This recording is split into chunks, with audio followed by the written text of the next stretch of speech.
आप ये देख सकते हैं, ये ईरान की सड़कें हैं और ये इतनी सुंदर बनाई गई है कि इस पे हवाई जहाज भी लैंड कर सकते हैं।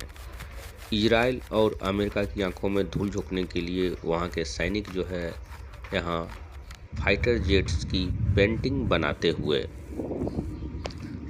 ये एक युद्ध कला की नवीनतम और अद्भुत युद्ध नीति है जो कि दुश्मनों के आंखों में धूल झोंकने का काम करती है। देखो ये असली नहीं है, ये बस जमीन पे बनी पेंटिंग है। वाह, ये तो कमाल की पेंटिंग है। मैंने कभी ऐसी कलाकारी नहीं देखी। अरे ये तो जमीन पे बनी पेंटिंग है, सच में। मैंने सोचा ये सच का जेट है। मजा आ गया, बाय बाय।